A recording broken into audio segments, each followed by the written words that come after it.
Hi everyone, this is audap. Let's continue our game of Hermitage, Strange Case Files on Nintendo Switch.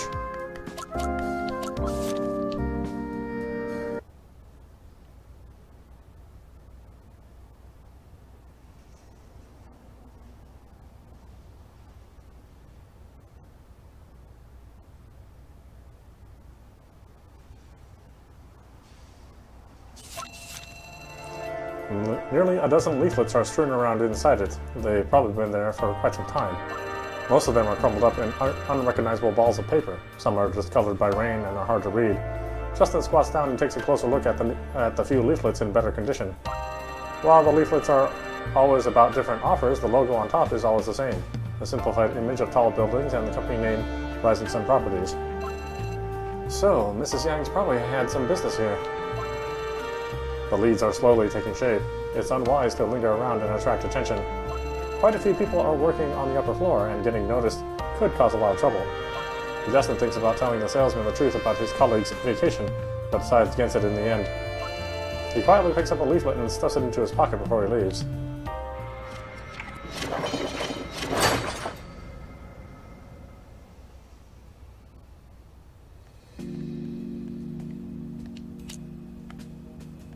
Let's see, 20 years later, a major case from 1995 has been solved. Is this the interesting thing that Neko mentioned? Perhaps she's found some kind of connection here. I should ask Justin about what's going on as soon as I have the time. Let's see, 1995 family case solved after 20 years. 6 October 12th.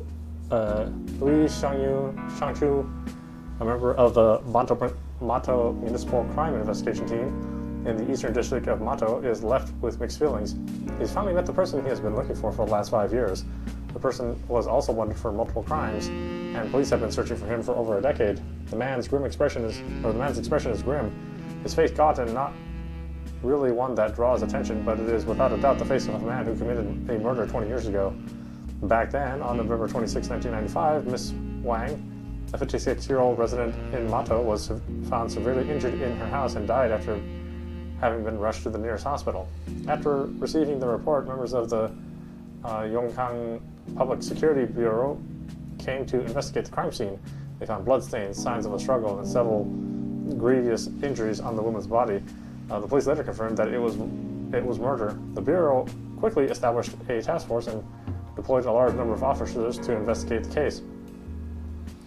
In 2012, Liu Xiangxiong entered the Yongkang Public Security Bureau by means of a social recruitment test and was assigned to a special branch focused on the most difficult cases. It was then that Liu Xiangxiu was informed that the murder that occurred years ago. The murderer's cruel methods and him still not having been caught inspired Liu Xiangxiu to pick up the trail and catch the culprit. I said I was going to be their full fucking name.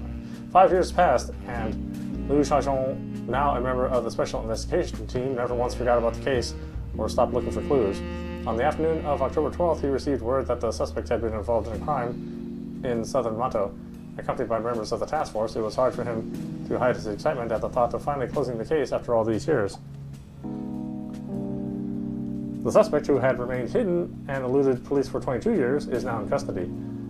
Hua Hulong, who is currently working as an instructor within the criminal investigation team, was one of the first to actively participate in this case investigation. He recalls, "It was a bleak time. We were working day and night, trying our very best to find clues. We were able to conclude that the suspect is male, but every single time we got close, the trail just vanished. It was highly frustrating and took a lot out of us." In addition, the instructor also mentions a local legend, a folk hero of sorts, who quietly helped to advance the case over the years.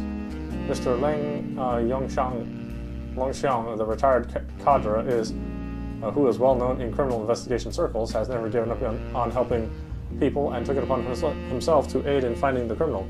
He's someone we've always been able to count on, Kwai Holong says. Whenever we encountered difficulties, he was always able to give us advice that kept us going and lead us down new paths we wouldn't have seen otherwise.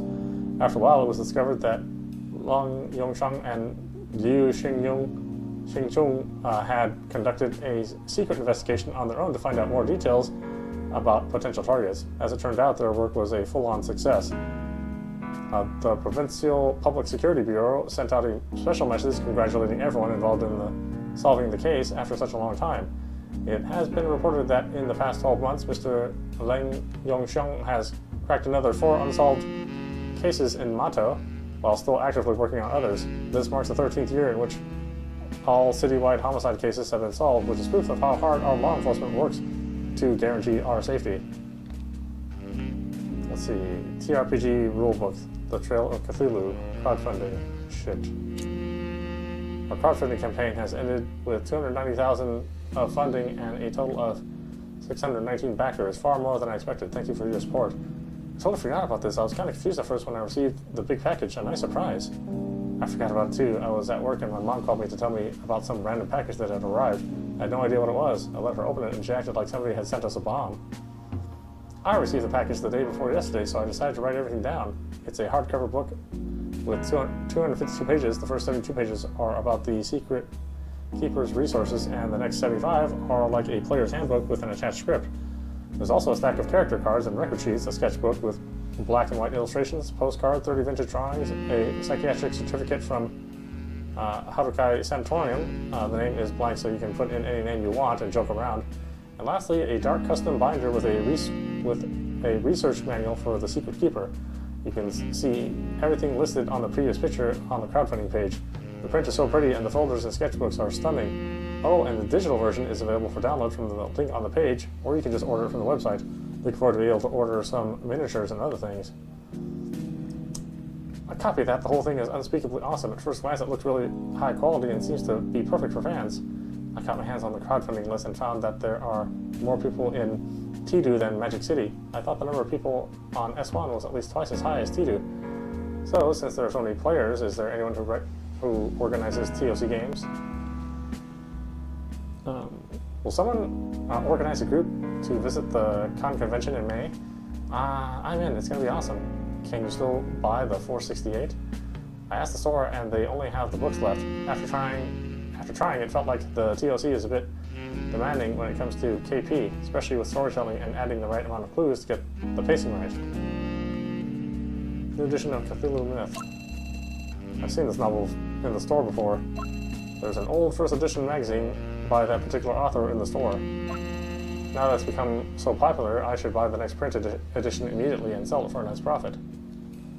There's a new edition of the Cthulhu Myth. I don't think it needs a big introduction. It's classic stuff, and by now everyone should at least be familiar with the mythology behind it. When we get into spoiler territory, newcomers should approach this without having any background info beforehand. After all, it's the mystery and uncertainty that attracts people to these works. This is all the original stuff.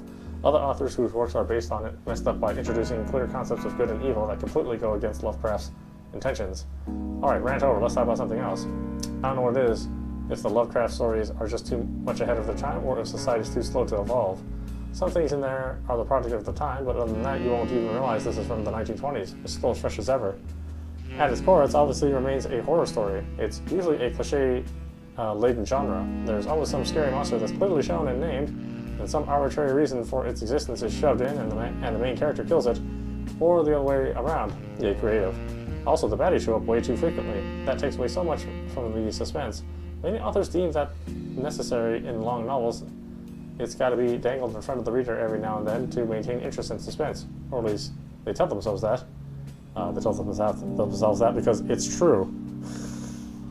But Cthulhu fiction is brilliant because it doesn't follow the rules. Well, the stories are usually very short, which already increase the suspense. The real evil often lurks in the shadows, while the protagonists are faced with its henchmen. Many things remain obscured, allowing your imagination to run wild. Characters are disposable, they can all die just like that. And that, my friends, is the true essence of horror fiction to me. Of course, book sales are a factor, even so a genius such as Lovecraft has to make certain compromises. Can't blame him though, can we? I mean, if the main character dies in every story, then things just become predictable. Also, it is said that the odds of drawing SSR by posting about the book are pretty high. Spread the word. With a little faith, we can pull this off. So, which stories does it include? After the sand value reaches a certain value, you'll be able to draw SSR 10 times. Dude, $32 makes me feel like an idiot for pre-ordering it for $48. Includes Call of Cthulhu, Whisper in the Darkness, From Beyond, The Tomb, The Hound, Dagon, The Cats of Ulthar, and Dunwich Horror. Well, they say sales are going well, so it'll probably sell out. If it's possible to buy by invoice, I'd love to get my hands on it for research purposes. That whole cover style is unfitting, right down to the font choice. I don't think it's going to be that popular with the hardcore fans. Looks like it was made to draw in the casuals. It's just a sleeve cover, bro. Take it off and bother you so much, lol. I checked out an advanced copy. The artwork's pretty cool, actually. I'll give it a 7 out of 10 if you ask me. The translation's another story. It's pretty bad in some places. That's putting it kindly. The translation sucks. Multiple errors on the first page already. The translator done quite a few fantasy novels before. I've read them all and always liked them. I received it. Gotta say, the cover really isn't great. I took off the sleeve ASAP. There's a cool metal emblem on it. Looks nice, but I wouldn't carry it around in a bag. Seems like it could break off easily. The paper could be thicker in my opinion, but otherwise it's fine. It's pretty cool that they made the pages look like old parchment. I'm sure the material's the reason for the heftier price. I don't know what the translation's like, since I haven't read it yet, but I hope it's better than the old version.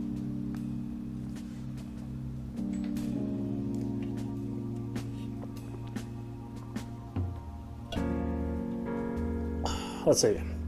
Who's the better detective? Kobayashi Masayuki or Fei Duanmu? These two are well-known detective characters in China, and it so happens that there's a spin-off in which they work together. Two of them are probably equally good at solving crimes, but Fei Duanmu seems to be more popular with the ladies. What do you think? I'm not very familiar with them, but I'll check it out sometime. I don't think either of them could beat Kokoru Mori when it comes to looks, a real detective.jpg. That's true, there aren't many detectives as attractive as Kokoru Mori. Don't forget about Fei Duanmu's girl, Yuan Liu. I can't play detective ADVs. I don't have enough brains. We still haven't answered the original question. Why don't we have 10 people from each development team compete over which character is the best detective? So do with chickenbox.com. Okay.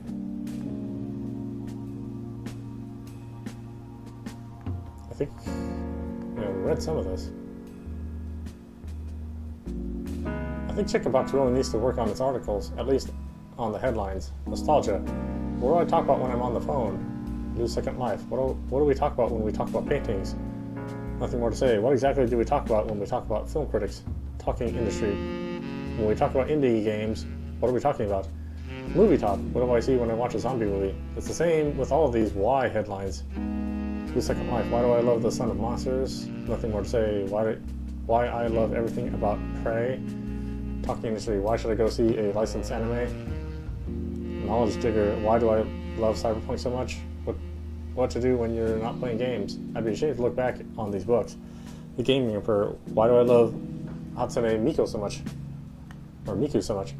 Is there anyone else who gets triggered by these? What we talk about when we talk about blah blah headlines? All is the same shitty synopsis title. It's almost like they have a rule for their lousy titles. American writer Raymond Carver first introduced the phrase, what we talk about when we talk about love, so it's probably based on that. That author admitted to being depressed, There are only two kinds of headlines that people really read. The first is a shocking headline, something about death, sex, crisis, and so on, and is very colorful. The second is a fancy headline that Chickenbox is clearly going for. Loads of people click on articles if they have fancy intellectual titles. Would this technique be so popular if the sword animation didn't look as good? The best way to beat an enemy is to throw your sword. It's pretty silly. Would this technique be so popular if the sword animation didn't look so good? It's getting more and more popular to use that move in the game, isn't it? After the sand value reaches a certain value, you'll be able to draw SSR 10 times. That movie's great. What are you complaining about? There's no way to play the game exactly like the fight scenes in the anime. What are the special effects? There are no rules and no way to tell which type of saber you have. The best way to beat an enemy is to roll, spin constantly, and fling the sword around. On second thought, I decided to fight the Scarface Executioner and Shampoo Swordsman again. Cyril's sword style is more like Sicily's rather than Jericho's. Quick and short range, the sword technique is a good way to increase power. What are you talking about? He can actually throw his sword.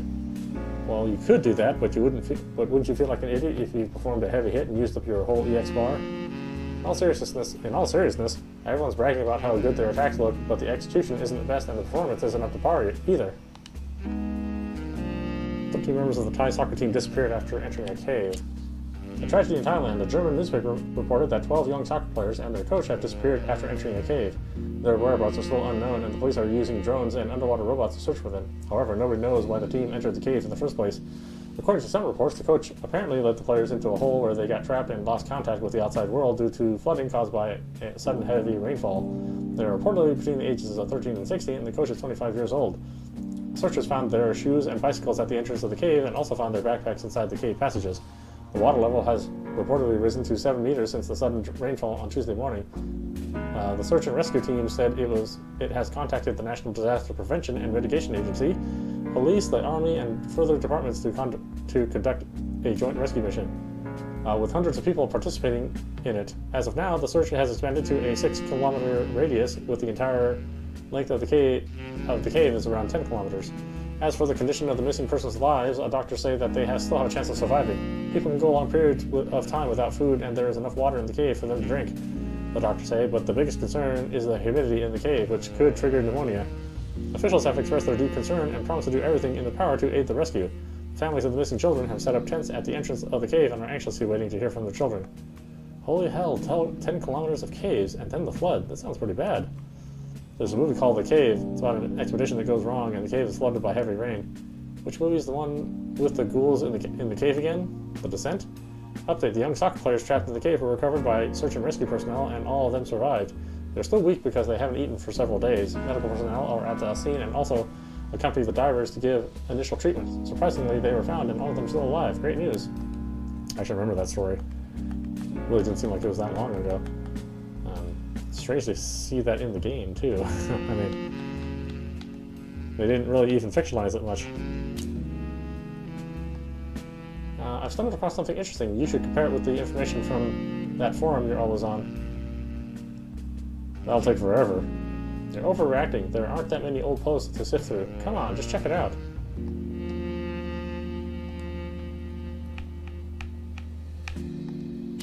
Let's see, there's some local news on TV. It's just the same old boring news and some information about the stock market. Absolutely zero coverage of the school incident whatsoever. Vitally important things such as the mysteries of the past, present, and future would never be shown on TV. What's going to happen, I wonder? Are people starting to open their eyes, notice some changes?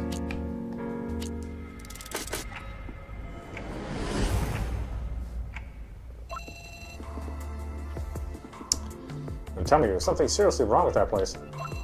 As soon as he speaks, all the attention is on Justin. Sounds like yesterday's investigation bore some fruit. I haven't had time to tell Justin about Neko's discovery yet. It seems like he has a lot of other things to say right now anyway. It went better than I thought. Easier, too. I felt like an explorer who'd been dropped onto an unknown island. So what do you mean? What are you getting at with the island metaphor? For starters, I was definitely not welcome, at all. You know, there's a saying that the bigger a city or town is, the more stuck up and overly proud its residents are. But this was on a whole new level. From what I know, the Kangyang district is a fairly old residential area.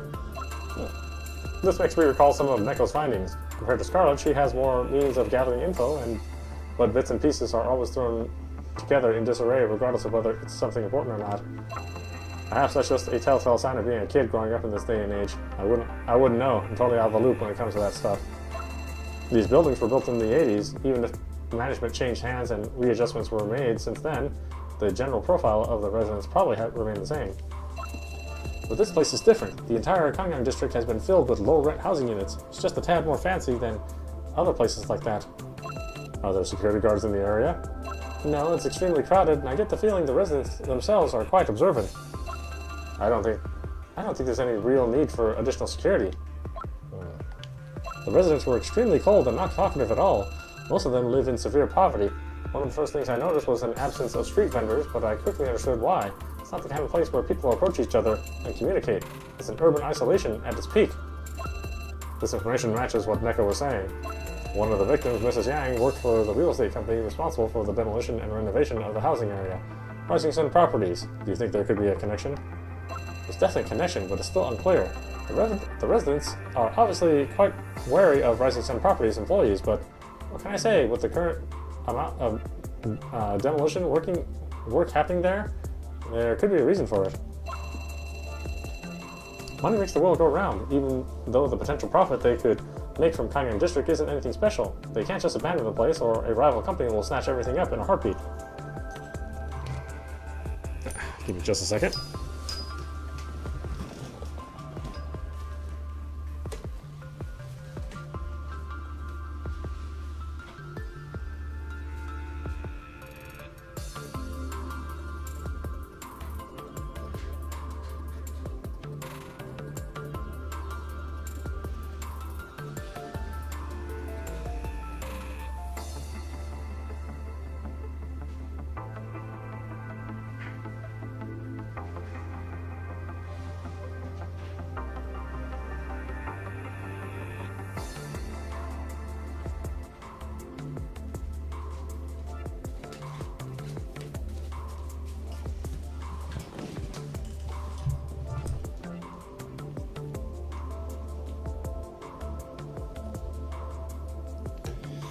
Okay.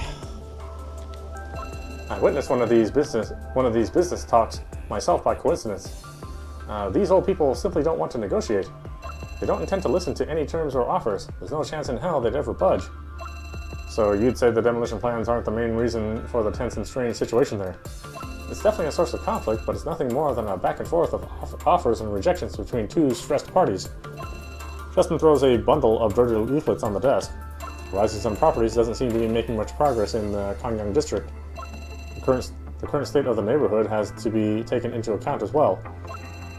I can hear in your voice that you're implying something. Do you think there's more to it? More to look into? It's not that big of a discovery, but we found further proof that connects the two of the victims to the Kangyang district. Neko sneakily peeks through the door, takes a look around, and then casually joins in on the conversation. Huh? You have a daughter? I really don't know whether to laugh or cry at that. Just shut up. You'll only make it worse.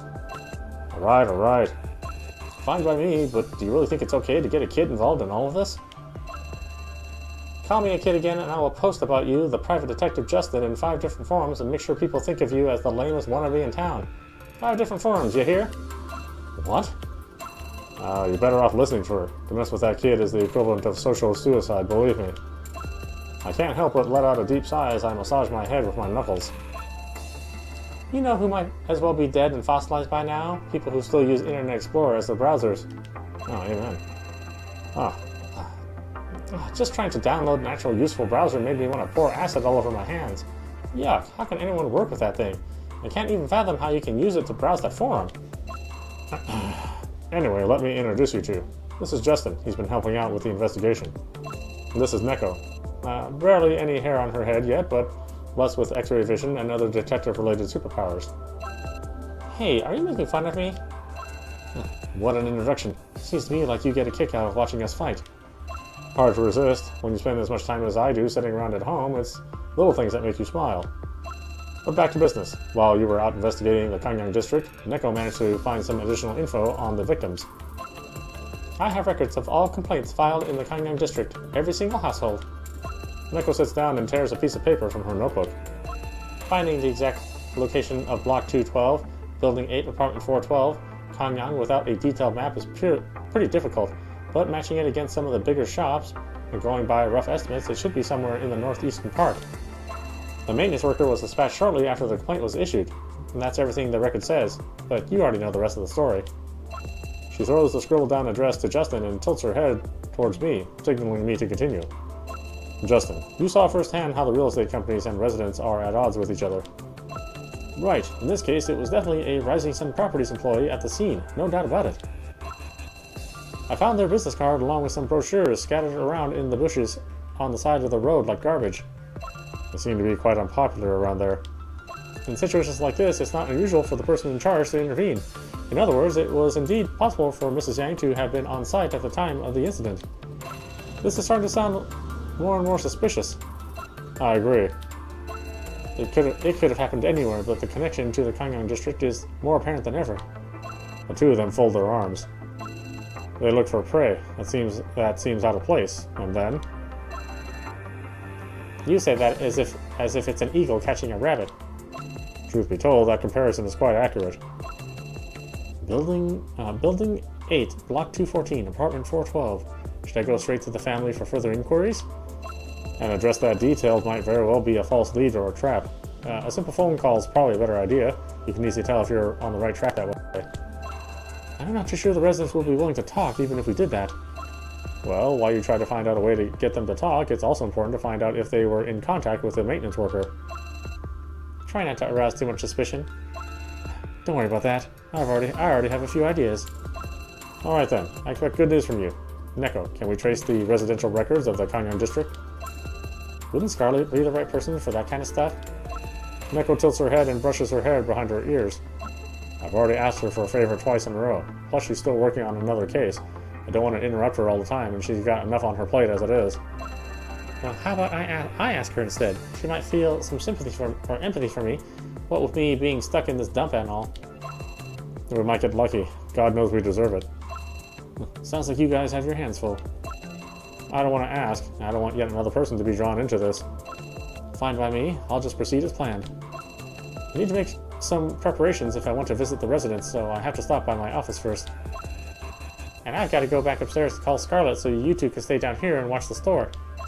Necro gets up, dusts off her trousers, and starts walking away slowly. Now I'm standing here alone, feeling like I'm the only one not doing anything productive. Justin and Necro squeeze past the many bookshelves. Necro's footsteps can be heard very clearly as she runs upstairs. What's his plan? Is he going to go there, disguised as a plumber? You can be spotted and draw the wrong kind of attention in residential areas like that in an instant. But for now, I'll just put my trust into Justin's abilities to pull this off. Now that I think about it, I remember Scarlett's rant about professionality on Monday, and now here I am, putting my trust in a lone wolf, loose cannon private detective. Touché, Scarlett. I guess that's karma. I'm not sure how Scarlett will react when she hears from Neko. I pick up the leaflet Justin brought and try to envision Scarlett's perplexed expression.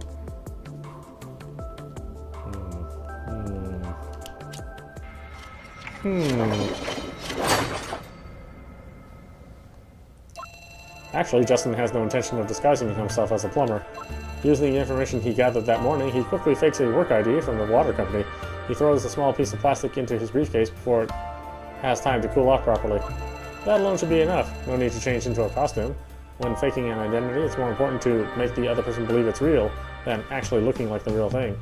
After the first suspicions have subsided, everything goes smoothly. If he does it any other way, he might get himself into trouble. In order to make a living as a private detective in this society, you need to be a good actor. Justin quickly accepted that fact and mastered this ability. Once he was completely able to do so, he started getting more and more ideas. As it turns out, he is quite good at identity theft, which shakes him up just a little bit. Either way, it doesn't hurt in the current investigation. With a hint of elegance, Justin sets foot in the neighborhood once again. Building 8, Block 214.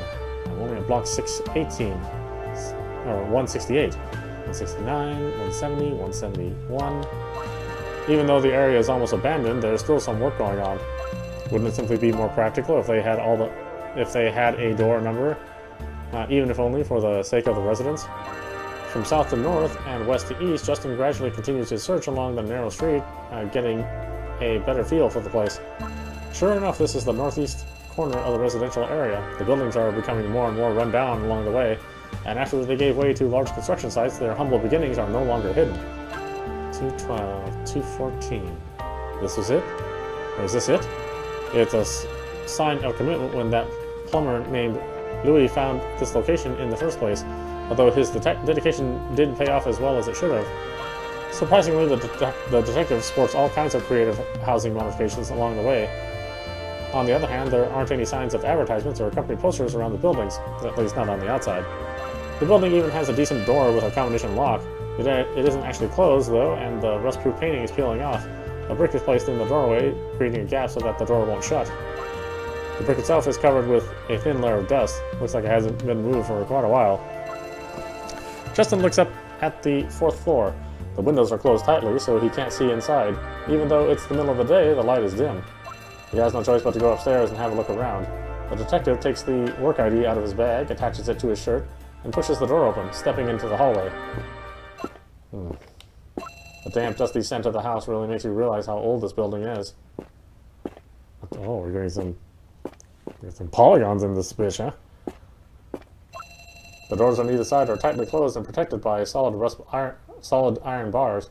Thick cobwebs take up a considerable amount of space, so this place was probably abandoned a long time ago. The 4th floor looks more decent, or at least a little cleaner. It takes Justin some time to figure out which side apartment 412 is on, from the barely visible pencil marks on the wall. A knock on the door goes unanswered. Doesn't seem like anybody's home. He tries to peer through the hallway window in the apartment, but the angle is so narrow that he can't see much, except that there might be a kitchen on the other side of the window.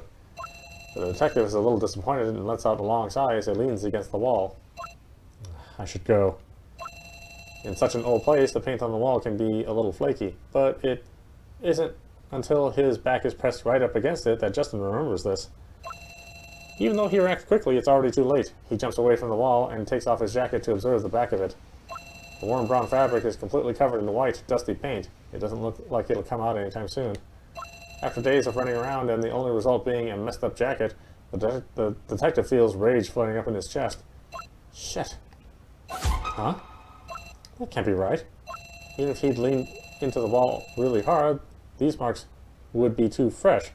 If the wall was covered in dust, they would have fallen onto his jacket first, instead of the pure white layer that went straight down the fabric instead. It's too late to care about the clothes, so Justin crouches down and inspects the wall. Unsurprisingly, scratches appear every few steps along the wall, but although they don't seem brand new, they didn't happen too long ago.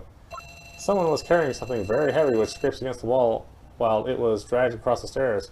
Justin follows the tracks carefully, discovering that they can't continue all the way up and down the stairs. Interesting. The marks leading downstairs will most likely lead out of the building eventually, so it makes more sense to follow those that lead upstairs. Let's see. Trail continues all the way to the top floor. It seems a bit odd for such a cheap building to have 7 floors. Since the marks lead all the way to the ground floor, from the ground floor to the top of the building, it's likely that the object that was being carried came from inside one of the apartments. Quite a discovery, and yet, it's locked. The door leading to the rooftop is locked by steel chains, blocking the way. The drag marks on the wall come to an abrupt end here. So, what should I do now? Check the locks, check the door, observe the door. Observe the door. Since there are traces on the wall, maybe there's something by the door as well. Justin takes 2 steps back, lowering his gaze and looking around. The floor is cleaner than expected, but the corners of the walls are still covered in dust. It really does seem as if only 2 residents live here, and otherwise the dust probably would be laced with some hair or household waste. Justin wipes a finger across the wall. It comes away gray. It's the same thing all along the stairs. Only the bottom of the door is cleaner, but that proves nothing. Naturally, there is little possibility of dust accumulating where the wind passes through along the cracks. Checks the door locks. Justin crouches down and checks the door handle. The chain, as thick as his little finger, is wrapped around the handle, secured by a steel lock. The chain is rusty, but the metal links are still shiny. Someone has been using this lock, and not infrequently. Justin examines the keyhole. The horizontal hole in the shape of the number 1 indicates that it's rather old. The detective pulls a wire out of his pocket and begins to fiddle with the lock. After stepping into this business, he somehow learned the basics of lockpicking. However, the lock is pretty old and rusty. Opening it with nothing more than a tiny piece of metal proves more difficult than he thought. It won't budge. The fine instrument in his hand can't take much force. He'll have to use another stronger, sturdier tool to get the door open. If he'd happened to bring lubricant with him, there might have been a chance, but Justin isn't that much of a professional. The sturdy chain doesn't look like it could be broken easily. He hasn't found anything he could use to damage it, and there is nothing he can do with just the small wire. Justin finally comes to a conclusion that there is no way he could open that lock right now. Let's check the door. Justin pushes against the door lightly with one hand to check its state. The door looks very worn, but what he feels isn't worth relating to. The door looks very worn, but what he feels isn't wood beneath the flaky paint. The door is made of rusty metal plates. You often find this kind of construction in bike sheds and the like, but rarely in apartment buildings. After all, metal fence is lighter and solves the security issue as well. 3 hinges are screwed into the wall, and the door probably leads to a roof. A glimmer of light falls through the gaps at the top and bottom of the door. The detective continues to push against it, and the door makes a creaking sound, advancing outwards a little. The chain begins to tense, preventing him from opening any further. Even then, there is no significant gap. A small metal plate sticks out along the right side, blocking the view. The design is often used in closets, but this is clearly the wrong place to have implemented it. Justin tries to squeeze open the door a little farther and catches a glimpse of the bright, warped view outside. His field of vision is limited, but there seems to be a simple shed on the rooftop. Other than that, all he can see is a water tower that's somewhat further away. It looks like a pigeon shed, popular with some of the more organized communities. One of Justin's childhood memories includes a flock of birds flying overhead. However, if it was just a pigeon coop, wouldn't it be necessary to lock everything up so tightly? There's no point in checking any further, so Justin claps his hands together and stands up again. Who are you? What are you doing? While Justin is still contemplating his discovery, a voice issues from behind him. He tries to resist the urge to turn around immediately, taking in a big gulp of air and trying to control his expression. Are you a resident here? I'm with the water company and wanted to see if anything is wrong with the water tower in this building, but... The old woman's skeptical look interrupts his impulse to continue his story. She doesn't say anything more, but stares at the work badge on the detective's chest.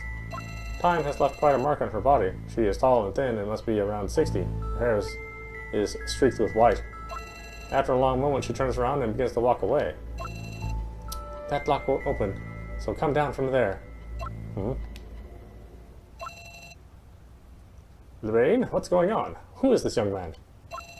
Back on the 4th floor, another smaller elderly lady turns up. She seems to be the same age as the woman called Lorraine, perhaps a little younger. Because the old woman in front of him is walking so slowly, Justin catches a glimpse of where the second woman came from, apartment 412. It's now or never. He has to act his part. Justin swallows nervously and clears his throat. I'm so sorry to interrupt, but do either of you know who lives in apartment 412? She does. Oh, she does. What can she do for you? The tall, thin woman glances at her neighbor, obviously not intending to step out of the way. They both seem wary, so Justin pulls some documents out from his briefcase and hands them over. They are forged work permits and some fake records. Allow me to explain. I'm Sasha, an employee of the Newford Water Conservancy. I came here to check the status of our service. Are you Mrs. Huang, the lady who called our service hotline to request a pipe repair? Neko found the name of the deceased maintenance worker's work order, and this might be a good opportunity to gain some trust. The old woman nods cheerfully. Ah, yes, I did call you, but no one came. My apologies for the inconvenience. It is an inconvenience, but on a completely different level than what she's referring to. So the work order proved useful, a good place to start. In fact, we did send one of our guys over, but he never returned to the company after he left. He thought I was just skipping work, so I didn't expect him to even finish his art assignments.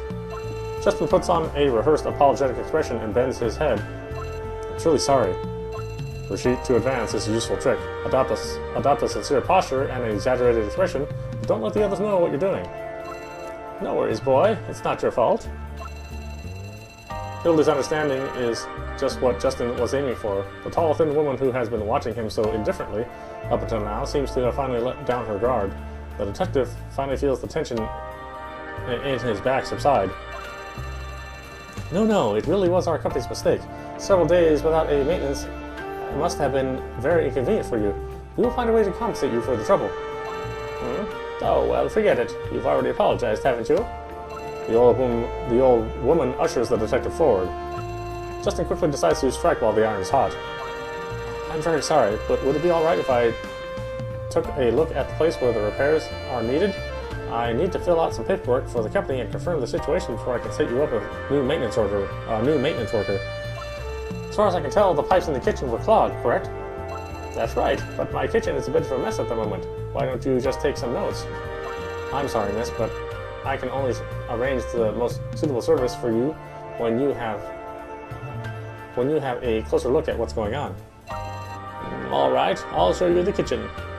The old woman smiles somewhat helplessly and sighs, taking out a key from her breast pocket and unlocking the door. Hilda, it's not really safe to let strangers into your apartment. Okay. Why don't you come in too, Lorraine? That's not what I meant. It'll only take a minute. Come on, young man, this way. The thin woman doesn't follow them into the apartment. She just watches from outside the door as Justin follows Hilda into her home. Don't worry about it. Lorraine has a little bit of a temper. No worries. She seems to be quite concerned about you, which certainly isn't a bad thing. The room isn't large and the walls are yellowed. The old wooden door creaks on its hinges. The kitchen is to the right of the entrance and is littered with onions, vegetables, leaves, and folded plastic bags piled up in a small hill. The rustic decor reminds Justin of his old home. It's been a long time since he went to see his grandmother. Even though he is in the middle of an investigation, the detectives can't stop thinking about trivial matters like that. She's always fussy. She just can't let things go. We're the last two people living in this building, and we've lived here for long enough. And we've lived here for far too long. Even if somebody broke in here, they probably wouldn't find us. The old woman leads Justin across the kitchen and opens a cabinet under the kitchen sink. The broken pipes must be there. Justin crouches down by the counter and pulls a flashlight out of his bag, peering into the cabinet. I'll just leave her alone for now. We just got back from the grocery store, and she was hungry all the way home. Do you eat together often? A lot of trouble to cook for one person every day, so we decided to share our meals. Lorraine's son used to bring some real meat and vegetables, but she just put everything into a pot and stewed it until it was unrecognizable. Quite a waste, if you ask me. But she can't eat that much on her own in the first place, so we share it. Sounds like the two of you have a good relationship.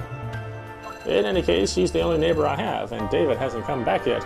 Whether that's a good relationship or just a hard life, you tell me. Yes. Justin grunts as he reaches out with one hand to fiddle with the pipes. It is completely dry around the pipes. Even an amateur would have a hard time. Even an amateur would be able to tell if the pipes were leaking, however mild or heavy the damage. In the case of a leak, the smell of leftovers in the pipe should be filling the whole room, keeping anyone from stepping foot in it voluntarily. But there isn't a single trace of a leak. How does it look? Can it be finished? Oh, it's fine. There shouldn't be any problems. If there was ever a problem in the first place, there doesn't seem to be anything wrong now, so of course there's nothing to be repaired. The only question is, does the old woman know about this or not? Justin only inspects the kitchen to play his role as a plumber and to get the two women to trust him. Now, though, he seems to have won their trust only to encounter a completely different issue. The detective gets back on his feet and continues his act. The pipes themselves seem fine. Maybe the water pressure isn't as it should be. That could be affecting the kitchen as well. I'd like to see what other pipes look like. Is there another drain in your home? The only other drain I have is in the bathroom, and everything seems to be working fine back there. Let me think. Alright, why don't we stop it there? This is audapostrophe. You've been watching Hermitage, Strange Case Files on Nintendo Switch. We're kind of in the middle of all the info dump in between the cases, yeah, this is normal. I'm getting kind of a little bored of the investigation, but if it's anything like the first chapter, then we're going to run into some pretty exciting stuff towards the end, so we just got to tough it out and maybe try to do a little predicting on what they're going to find. Anyway, I hope you enjoyed watching. I will see you at the next screen.